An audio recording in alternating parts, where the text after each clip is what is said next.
Hi అండి. ఈరోజైతే రాణమ్మ చేతి వంటలో నిమ్మకాయ పులిహోర రెడీ చేద్దామండి. చూసేద్దాం రండి. ముందుగా అయితే ఈ నిమ్మకాయల్ని జ్యూస్ చేసి పెట్టుకుందాం. తర్వాత పచ్చిమిరపకాయలు, కరివేపాకు, కొత్తిమీర క్లీన్ చేసి కట్ చేసి అయితే పెట్టేసుకుందాం.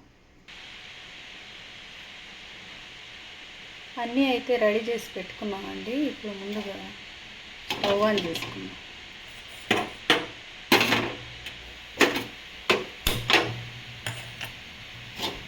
బాండీ అయితే పెట్టేసుకుందాం.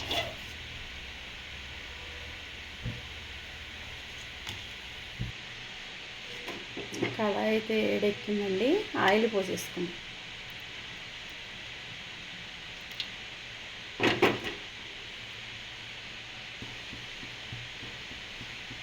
ఆయిల్ అయితే వేడెక్కిందండి. ఇప్పుడు పల్లీలు అయితే వేసేసుకుందాం.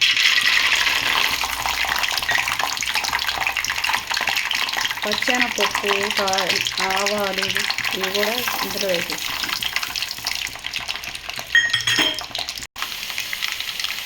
ఆవాలు అయితే చిటపట అంటున్నాయండి. ఇప్పుడు పచ్చిమిర్చి వేసేసుకుందాం. అలాగే కొన్ని ఎండుమిర్చి కూడా వేసేసుకుందాం. కొద్దిగా కరివేపాకు, కొద్దిగా జీలకర్ర ఇవన్నీ వేసి కలిపేసుకున్నాం.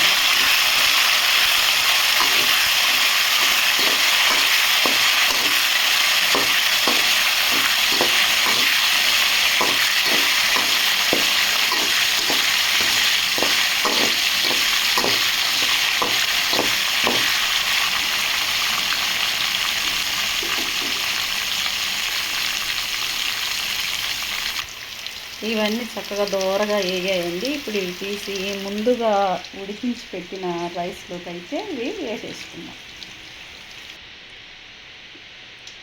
ఇవన్నీ అయితే ఇలా అన్నం మీద వేసేసుకున్నామండి.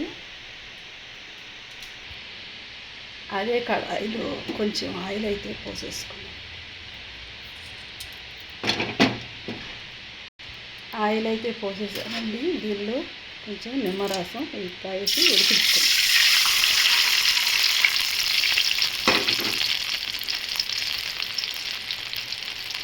దీనిలోనే కొద్దిగా పసుపు,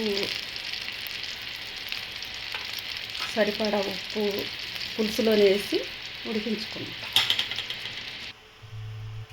పులుసు అయితే ఇలా తెరిలిందండి. ఇంకా స్టవ్ ఆఫ్ చేసేసి ఇది అయితే అన్నంలో పోసేసుకున్నాం.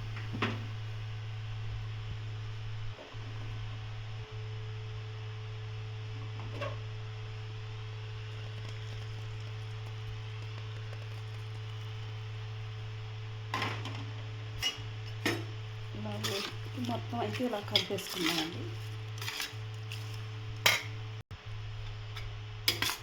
ఇంతేనండి. ఇదైతే పూర్తిగా కలిసేలాగా కలిపేసానండి. మొత్తం ఎంతో ఈజీగా చేసుకుని ఈ పులిహోర అయితే ఇంతేనండి. ఎంతో ఈజీగా చేసుకుని పులిహోర అయితే రెడీ అయిపోయిందండి. ఇది ఎవరైనా ఎంతో ఈజీగా చేసేసుకోవచ్చు. బ్యాచిలర్ అయినా చేసేసుకోవచ్చు అండి. దీంట్లో లాస్ట్గా కొత్తిమీర వేసేసుకుందాం. ఇలాగా మీకు ఇష్టమైతే దీంట్లో కొంచెం క్యారెట్ కూడా సన్నగా తరిగి వేసేసుకోవచ్చు అండి. నేనైతే కొత్తిమీర వరకే వేస్తున్నాను. ఈ వీడియో కానీ మీకు నచ్చినట్లయితే మీరు కూడా చేసుకొని చూడండి. లైక్ చేయండి.